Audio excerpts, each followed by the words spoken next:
اور یہ ایک عجیب سی مثال دینے کے بعد اللہ تعالیٰ نے اس مثال کا مقصد بتایا. اس مثال سے تم کیا سیکھ رہے ہو؟ اور وہ سکھایا ہے ضعف الطالب والمطلوب. مانگنے والا اور جو چیز وہ مانگ رہا ہے، پرسو کرنے والا، طلب کرنے والا، اور جو چیز اس کو مطلوب ہے، یہ دونوں کمزور ہیں. اور یہ بہت گہری حقیقت اللہ تعالیٰ نے ہمیں اس آیت میں بتائی ہے. دیکھیں، ہم ہر انسان، میں، آپ، ہر ایک کسی نہ کسی چیز کے طالب ہیں. آپ اگر یونیورسٹی میں پڑھ رہے ہو تو آپ ڈگری کے طالب ہو. جابس کے لیے اپلائی کر رہے ہو تو آپ روزگاری کے طالب ہو. اگر گھر میں بیٹیاں ہیں تو رشتے کے طالب ہو. اگر آپ شوہر ہیں تو آپ سکون کے طالب ہو.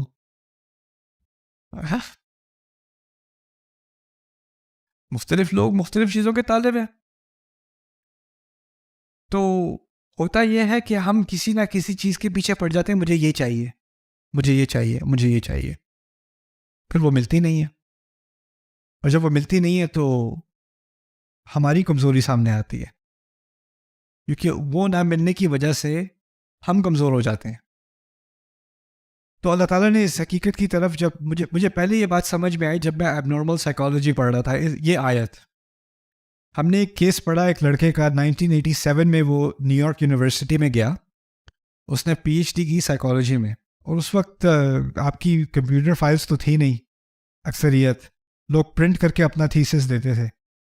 تو پرنٹ کر کے اس نے جو ہے نا اپنا 400 پیج تھیسس، اس کی کاپی بھی اس نے ایکسٹرا نہیں بنائی. اس نے وہ تھیسس ڈپارٹمنٹ کو سبمٹ کیا. ڈپارٹمنٹ نے وہ پیپر گما دیا. اس کے 4 سال کا کام غائب. اس کا ہو گیا پوری طرح سے نروس بریک ڈاؤن بندے کا. وہ نیو یارک یونیورسٹی کے کیمپس میں ایسے ہی پھرتا رہتا ہے. 10-15 سال وہ پھرتا رہا ہے. وہ پھرتا رہتا ہے، کہتا ہے یہاں پر مت جانا، یہ لوگ تمہارا کام چرا لیں گے، یہ سب جھوٹ بولتے ہیں، don't waste your life, don't study here. اور ہر کچھ مہینے بعد اس کو جا کے وہ مینٹل ہاسپٹل میں ایڈمٹ کرتے ہیں. کچھ ہفتے وہ رکھتے ہیں، پھر وہ ریلیز کرتے ہیں. 1-2 مہینے بعد دوبارہ کیمپس پہ آ کے دوبارہ وہ چکر لگانے شروع کر دیتا ہے. وہ کس چیز کا طالب تھا؟ ڈگری کا طالب تھا. جب وہ کام ضائع ہوا، اس کے ثمرات اس کو نظر نہیں آئے، تو وہ خود کلیپس ہو گیا. مطلوب خود چیز وہ ایسی کمزور تھی کہ وہ غائب ہو جائے. اور جب وہ مطلوب غائب ہوئی تو اس کی کمزوری بھی سامنے آ گئی. ضعف الطالب والمطلوب. یہاں کہا یہ جا رہا ہے کہ جب تک میں اور تم کسی کمزور چیز کے پیچھے بھاگیں گے تو ہم بھی کمزور ہی رہیں گے. بات یہ سمجھائی جا رہی ہے. ضعف الطالب، تم لوگ جھوٹے خداؤں کے پیچھے بھاگتے ہو. وہ خدا خود کمزور ہیں، ایک مکھی کا سامنا نہیں کر سکتے، تو پھر اس کی وجہ سے تم خود کمزور ہو. اور اس سے بات ایک مزید بتائی کہ بتوں کی صرف بات نہیں ہے، جس چیز کو بھی تم اپنے سامنے رکھو گے اور کہو گے مجھے یہ چاہیے، اور اس کو تم نے اتنا زیادہ فوکس کر دیا اپنا کہ اور تمہیں کچھ نظر ہی نہیں آ رہا، تو پھر جب وہ چیز تمہارے سامنے نہیں ہوگی تو تمہارے اندر کیا رہ جائے گا؟ آج کل کیا ہو رہا ہے، بہت سارے لوگوں میں اتنی زیادہ شدید ڈپریشن آ رہی ہے. If I don't marry her, I will die.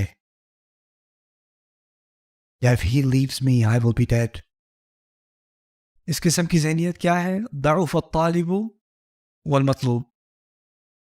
انسان کسی بھی چیز کا طالب آپ بن جائیں، آپ نے کمزوری ڈپریشن میں ہی رہنا ہے.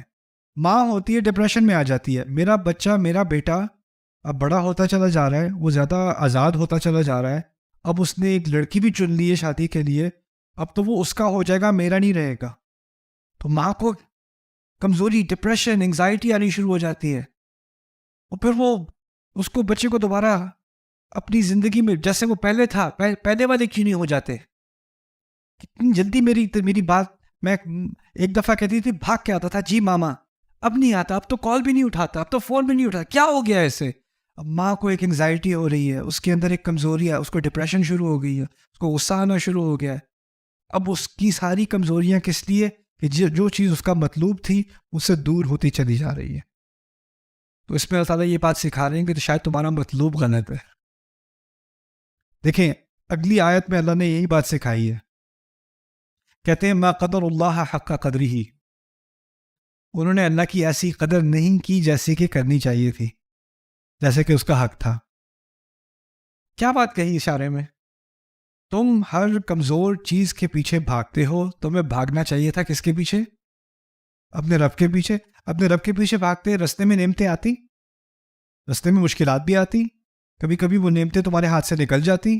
کوئی بات نہیں، وہ میرا مطلوب نہیں تھی، وہ نعمتیں تھیں. وہ نعمتوں کا میں شکر گزار ہوں. میرا مطلوب میرا رب ہے. رستے میں نعمتیں آئیں گی، وہ میرا مطلوب نہیں بن جائیں گی. ان چیزوں کو میں ان کو پسند بھی کروں گا، ان سے محبت بھی کروں گا، لیکن وہ میرا فائنل مطلوب نہیں ہے. ان سے آگے ایک مزید مرحلہ ہے، اس سے مزید مرحلہ ہے. اور یہ بہت مشکل درس ہے. یہ کوئی آسان کہنے اس بارے میں بات کرنا آسان ہے، اس کو جینا مشکل ہے. یہ کوئی آسان چیز نہیں ہے. یہ اصل میرے نزدیک ایمان کے سب سے بڑے امتحانوں میں سے یہ امتحان ہوتا ہے، مطلوب کا امتحان، محبوب کا امتحان. جیسے پیرنٹس ہیں، ایک بیٹا ہے، مشکلوں سے جا کے ایک بیٹا ہوا، بیٹے کی پرورش کی، 18 سال کا ہوا، 19 سال کا ہوا، 20 سال کا ہوا، کالج سے گریجویٹ کر رہا ہے. جس دن گریجویٹ کر رہا ہے، واپسی میں گریجویشن سیریمونی سے واپس آ رہا ہے، موٹر سائیکل ایکسیڈنٹ ہو گیا. وہ جو خوشی کا دن تھا اس دن اب وہ جنازے والا دن ہو گیا. ماں ڈپریشن میں چلی گئی، اس کو یقین نہیں آ رہا یہ ہوا کیا میرے ساتھ. باپ خاموش، سب آئسولیٹ ہو گئے، سوشلی آئسولیٹ ہو گئے. ان کے تو آنسو نہیں رک رہے. کچھ عرصے کے بعد باپ جو ہے وہ فادر اپنی وائف کے پاس آتا ہے، کہتا ہے اللہ تعالیٰ نے ہمیں 20 سال کے لیے کھلونا دیا تھا کھیلنے کے لیے، ایک نعمت دی تھی، اسی کی دینے کی تھی، جس نے دی تھی اسے نے واپس لے لی. ہمیں ان 20 سالوں کا شکریہ ادا کرنا چاہیے. اس کے ذہن میں کیا ہے؟ وَمَن يُؤْمِن بِاللَّهِ يَهْدِ قَلْبَهُ. اس کا اللہ تعالیٰ پر ایمان ہوگا، اللہ تعالیٰ اس کے دل کو ہدایت دے دے گا، اس کے دل کو راہ دکھا دے گا. یہ نعمتیں، انسان کی نعمت، اولاد کی نعمت، والدین کی نعمت، زوج کی نعمت، دوستوں کی نعمت، پیسوں کی نعمت، رشتوں کی نعمت، یہ ساری نعمتیں جو ہے نا، یہ نعمتیں ہیں لیکن یہ مطلوب نہیں ہیں.